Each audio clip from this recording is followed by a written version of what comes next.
Welcome to SCI Asia's podcast on environment and policy in Asia. In this podcast series, we invite experts to discuss the many critical and complex environmental challenges in Asia and how to find solutions through policy and partnerships.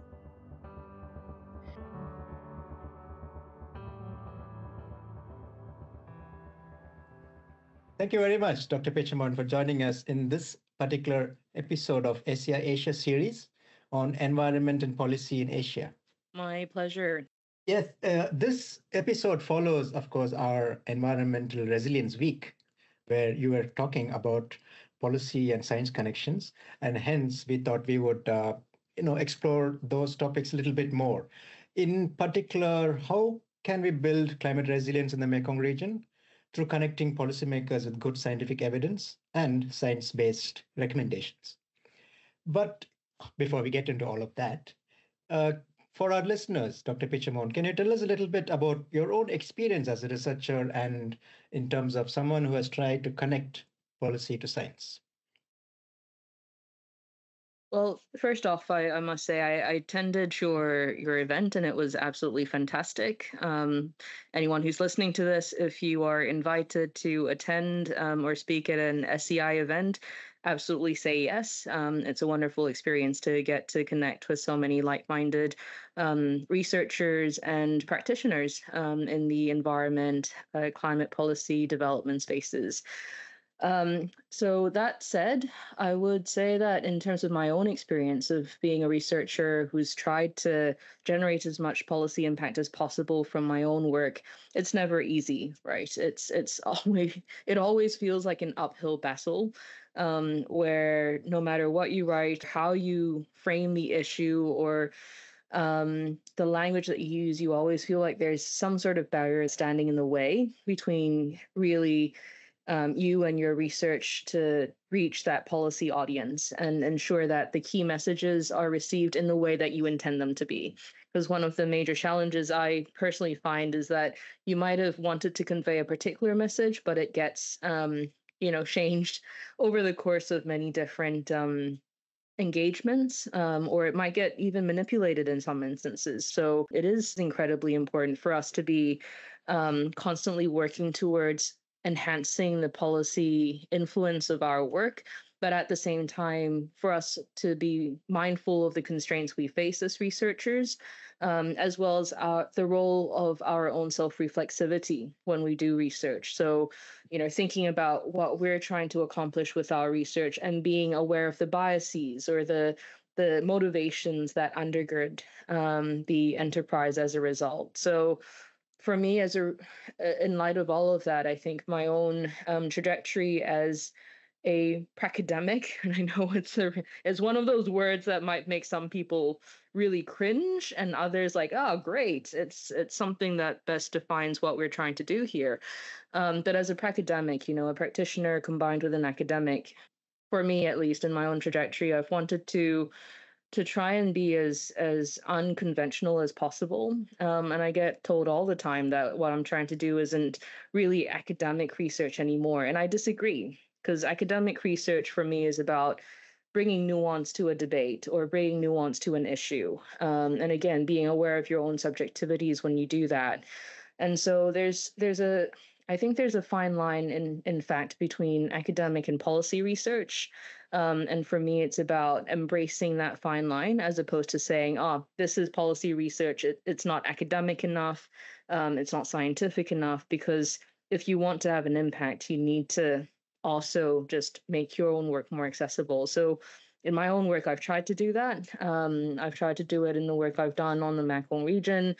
I've also been doing it a lot now with a different hat on in my role as an independent expert with the UN, and it's really taught me that, again, we just need to be really aware of our own limitations and also try to be very practical when we want to generate policy influence on the work that we do as academics or scholars. That is brilliant.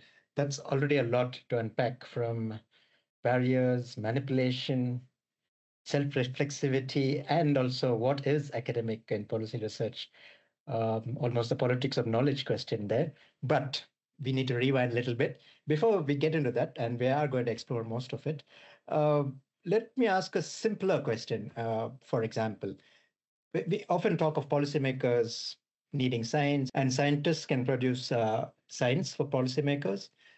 But do you think policymakers actually care about scientific evidence? What I mean, I'm sure that's not a simple yes or no question, but could you kind of unpack that a bit for us? I mean, Rajesh, she said simple question. I wouldn't say that's a simple question. In fact, it goes back to that excellent observation you made, which is I agree. We're really going into the realm of like the politics of knowledge here. So to your question, based on my own experiences engaging with policy practitioners in government at the national, subnational levels, including at the regional level, and from in a way all policy walks of life, if I can put if I can put it that way, I do feel that most of the time what I hear from them is in order to do this or in order to take up this particular policy recommendation, we need evidence. We need empirical evidence. We need to see how it has worked. Will it work? What will ensure that it works? And so I would say absolutely. It is very important to a lot of the policy practitioners that I engage with to see the evidence base for a policy puzzle or policy problem that we're facing and which we want to find a resolution to. And for that reason, when doing academic work, it's important to marry the theoretical with the empirical. I think that usually helps a lot to make your findings much more translatable to a policy audience. And it's also very important because it prevents your work from being politicized if it is the type of work to be easily politicized. And we've seen in the past, right, that when it comes to climate science, even despite what we see as being almost like basically something that should not be contested at all, it still gets contested, especially in the political sphere. So ensuring that your work is anchored in a sound empirical um, basis or within that empirical body of knowledge is very important, and it provides a stronger rationale for policymakers to take up your recommendations and to and same for politicians to be able to say that there is sound evidence behind this. I'm not just making it up. That is reassuring because we are never sure whether they do actually listen to us. And as you say, they want the rationale to make decisions, but ultimately, the whether the decision gets made or not based on a science is, I guess, a completely different, almost black box sometimes for many of us. It's an important point that you're making here, which is, yeah, it is very much a black box. As an academic, as a researcher, you don't always know how your work is going to get used. And I know this is especially the case for a lot of natural scientists whom I work with. And that can be extremely frustrating. But again, this is why having empirical evidence that's verifiable be made upfront as upfront as possible. That's why it's so important. I would also say that part of it lies with the communication question, right? So how do you communicate your findings? And so communicating in a way or communicating about your work in a way that's really accessible to the general public, to a more general audience, and in a way that ensures the integrity of your own findings is all the more important in that sense. Because if you want to influence policy, you again want to ensure that your information, the data that you're providing, won't get manipulated or misinterpreted, right? So I just wanted to underscore that point. Excellent. So I'm going to go back to something you said, Dr. Pichaman, about how science is contested, even climate science. Actually, in a sense, climate science has been the most contested because of the different interest groups. Eventually, the policymakers are dragged more by, shall we say, political and money questions rather than environmental questions. How does one navigate through all this as a researcher who's trying very much to achieve, shall we say, environmental and social sustainability? That's a very important question. And how do I answer this? I mean, in my own work, I try to be very involved in various stages of the policy making process as much as possible. I try to engage with, with stakeholders at the local level to try and frame the issue that we're talking about. So there's policy entrepreneurship literature in policy studies as a discipline. There's a body of scholarship that's dedicated to investigating how individuals or organizations can play a bigger role in as a policy entrepreneur. So as people or as organizations that can move policy in ways that are unexpected. If you think about civil society or indeed think tanks, they can be very influential, right? But if you think about their power differentials vis-a-vis a government, then they won't appear as influential. But in the scholarship on policy entrepreneurship, it has been established that even if you don't appear to have a lot of power or policy influence, you can still have an impact. Let's say if you're working on Mekong River issues, then obviously one entry point would be the Mekong River Commission. And trying, like, when we think of policy formulation, don't think just about, the CEO of the MRC and influencing that person, or, people who are more senior in the policy making chain of command, but think also about the people within that organization or that agency who are working on the front lines of the issue, who are making decisions on an everyday basis on how to approach the problem. Those people are worth engaging with as well and trying to help them formulate a policy that they can then raise upwards towards their bosses, right? And the same logic I would say applies to the decision making process, as well as to policy implementation.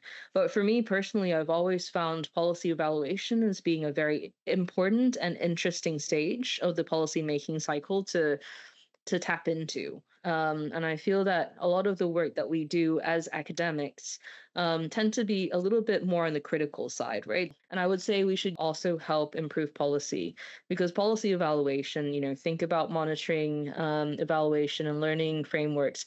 It's very much about evaluating what has worked and what hasn't worked. And so I see that as a real opportunity for academics, and I don't see a lot of academics working necessarily in that space, especially on issues to do with macro and climate resilience questions, for instance. So, to me, you know, I think we need to think creatively and holistically about this. Thank you, Dr. Pishaman. That in all of that, I think one thing that I would like to go a little bit deeper in is the policy cycle. You did mention this in your presentation at the Mekong Environmental Week as well, and how policy cycles are a good way for researchers to influence policy. Could you explain a little bit more about this? How researchers can make use of the cycle? What is it? And how does it translate into action? If you want your work to have an impact, then you need to be in it for the long haul. And you need to try and find ways in which you can raise awareness about your research and enhance its policy influence at the different stages of the policy making cycle, not just one. So there are different stages of the policy making cycle being especially important.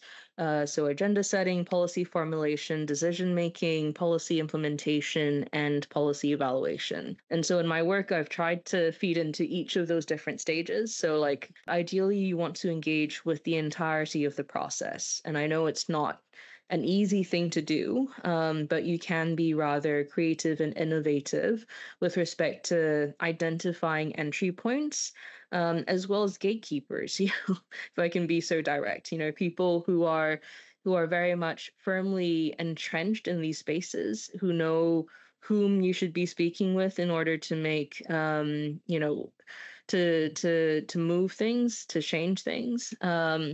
If you try and rely on networks, let's say, to help amplify the message that you're trying to convey, or indeed, if you can be very good at identifying what we call windows of opportunity. Because at each stage of the policy making cycle, there usually are windows of opportunity that arise where, let's say, public opinion suddenly sways in favor of a particular solution to a problem that may align with the research recommendations you're putting forward.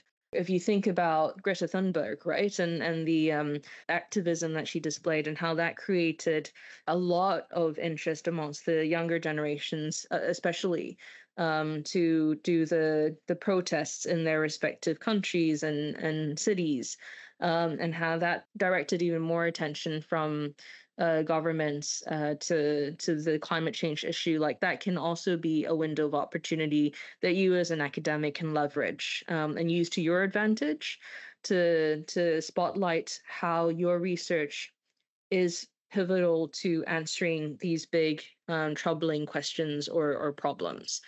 And similarly, like policy formulation, I know can sound quite daunting for an academic who might not be very used to engaging in that policy space. But I would say that, depending on where you're working and the issues that you're working on, there might be opportunities for you to try and influence how policies are formulated on your particular issue area. So all of this, I'm aware, is rather abstract, and that's in part the challenge, but it's also where there, as a result, is a bit more flexibility in how you as a researcher can feed into policy making at those different stages of the policy making cycle itself. I would also say that, when it comes to these windows of opportunity, they tend to be very time bound. So you can't expect that they will last forever. It very much like what we see in the media attention cycle.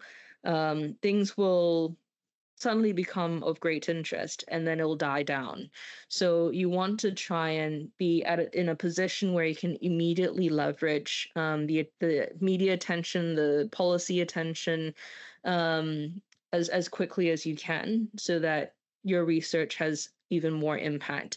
If you let that moment pass, then who knows when the next moment might be. It's not to say that it wouldn't ever happen again, but you just want to be in a position where you can constantly feed into or leverage those windows of opportunity as soon as they arise.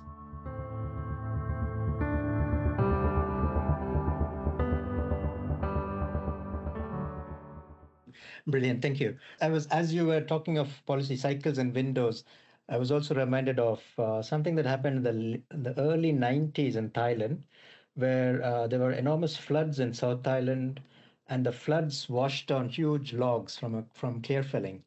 And in the couple of years, or even in the couple of months after that, there was such strong outrage.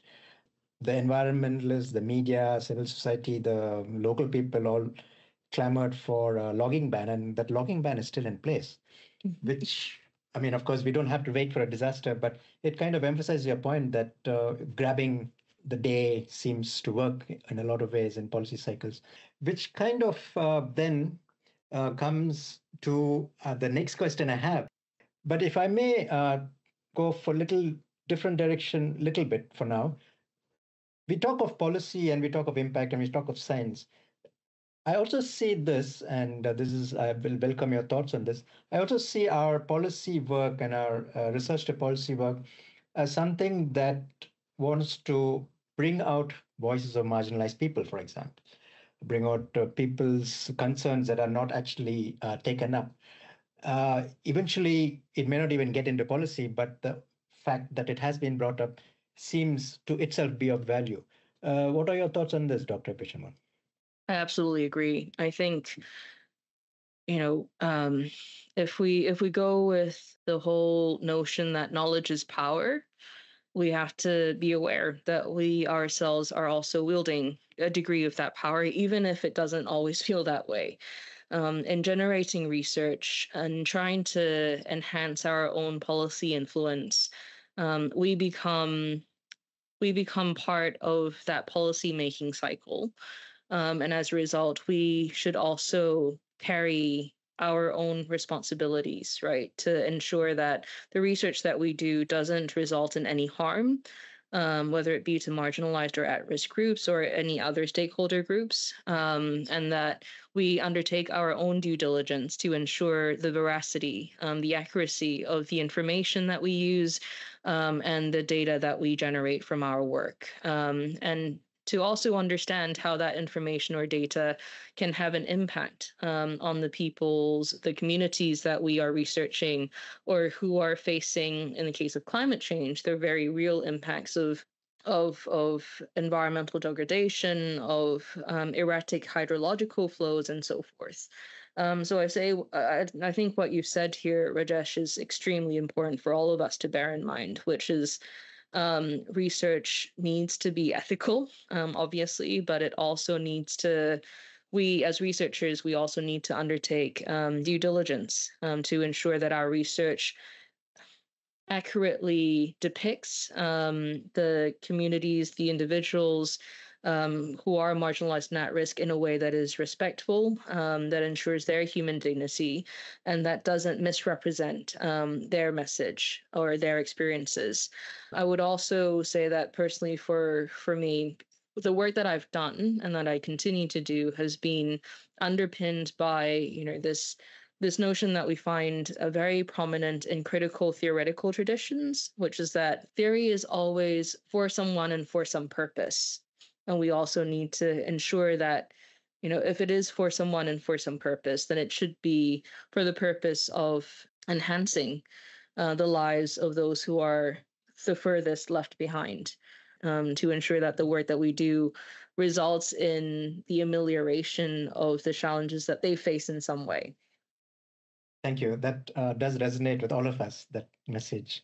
I will come back to what we were talking earlier about policy. And we also mentioned something about communications, the communications of science in accessible ways, imaginative, making it relevant. Continues to be a huge challenge for many researchers in the Mekong region, trying to get effective communication of their findings to not just Mekong policymakers, but also to the media. And I think we have heard this before, that people say that we have to try and speak different languages, which is always a challenge. Your thoughts on this? I mean, I agree completely. I think communication is absolutely pivotal to ensuring a degree of policy influence, but it is also very difficult to ensure effective communication. It's something that is a challenge at the semantics linguistic level, but equally at that kind of policy translation level as well. And especially for those of us working in the Mekong region, it goes without saying that this is a very linguistically, culturally, socially, and rather politically diverse subregion that we work in, and therefore communicating across borders, across societies, isn't usually very easy either. When it comes to making research useful to policy, it's very much about understanding who your target audiences are. So who are they? At what level are they operating within? National, subnational, regional, or international? What are their own intentions or motivations in working on these issues? Your research kind of doesn't always have to directly speak to those interests and motivations, but at least can resonate with those interests and motivations, right? If you're going to put forward a set of policy recommendations, are they actually realistic? To say that, let's say, a specific law needs to be changed. Yeah, it doesn't hurt anyone to try and reach for the stars, but we also need to be mindful that laws and policies don't change overnight. And so you need to be able to stagger your recommendations and show the policymakers whom you're targeting how they can take realistic and potentially more incremental steps towards that outcome that you aspire.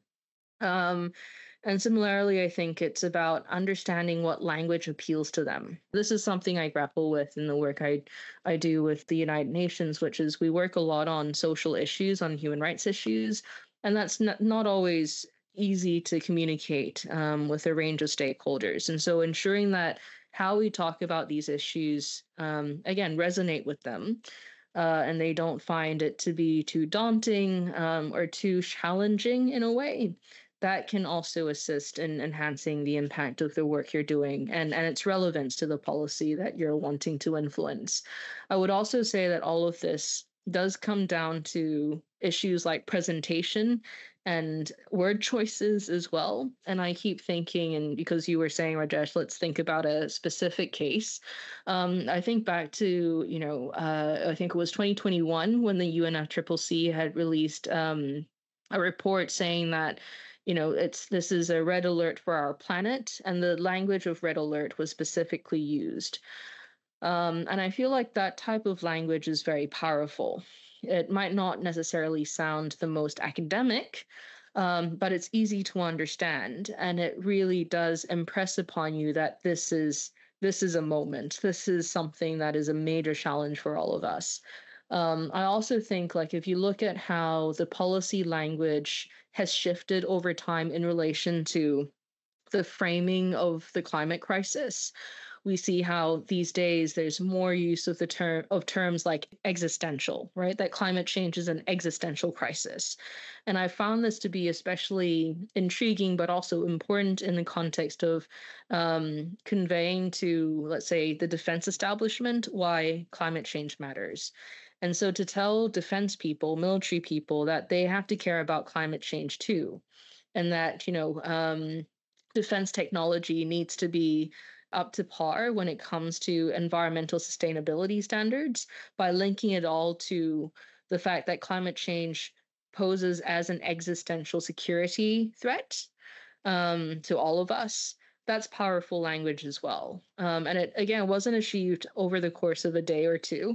It was the contribution of a lot of different, researchers, policymakers, practitioners more generally, who had contributed to that shift in understanding as well as in the linguistic framing of the issue. I said earlier how the media attention cycle is one that often is quite short, right? An issue explodes into a big problem that captures the attention of the public and of politicians usually, and then there's a window of opportunity for you to come in and feed into the debates and the discourses more of the nuanced academic evidence-based understandings, and then it kind of can die away. But what I didn't mention is that ultimately, as academics, I feel like we shouldn't only just be seeking to ride specific waves, right? We shouldn't just be doing research that's dictated by what's the fad at a particular time. And in fact, what we should be trying to do is to generate knowledge that is valuable, that is useful in the longer term, and that combats that tendency towards a fashionable conscience on specific issues. And so, as a result, I feel like, yes, we should aim to generate shorter term policy influence, but really, our skin is in the game when it comes to the longer haul, and to generating influence on the bigger, kind of more deep seated problems, or challenges that our societies face today, whether it be, big questions about environmental resilience, or questions about social sustainability. Excellent. Thanks, Dr. Pechamon. So that brings us to almost the end of our episode. Dr. Pechamon, to end this episode, would you feel like you have something empowering to say for our listeners, especially the young researchers out there? I would say don't give up, even when it feels like your research is not being read by enough people, even if it feels like you're shouting into the abyss about the impending doom that we're facing. Don't give up, because the work that you're doing is important.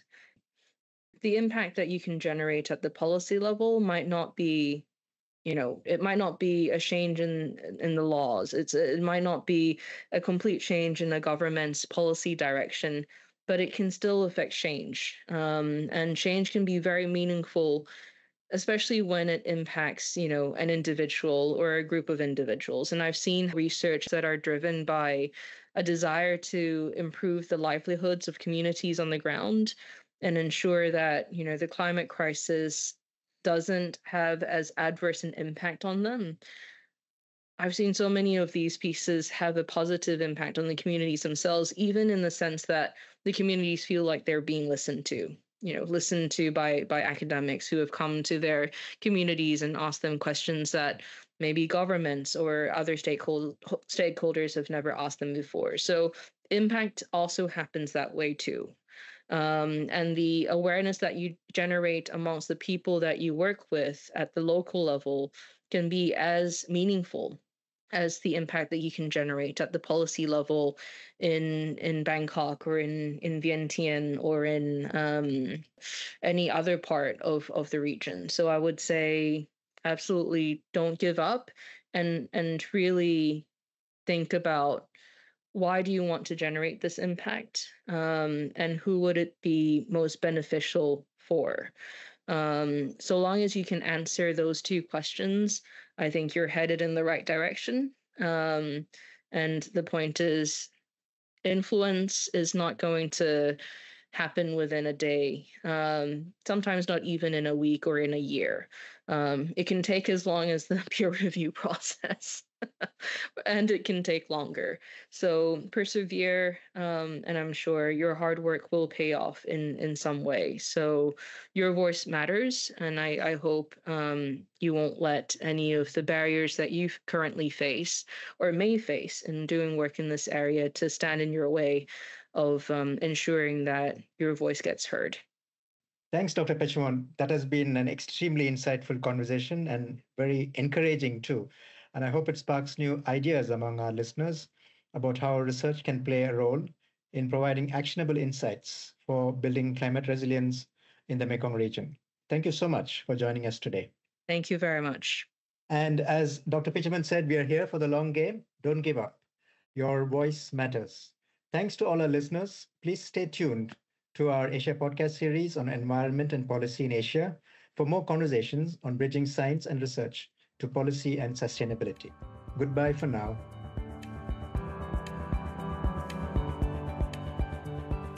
Thank you for listening to SEI Asia's podcast on environment and policy in Asia. For more information on these topics, guests, and our work, please visit our website on www.sei.org.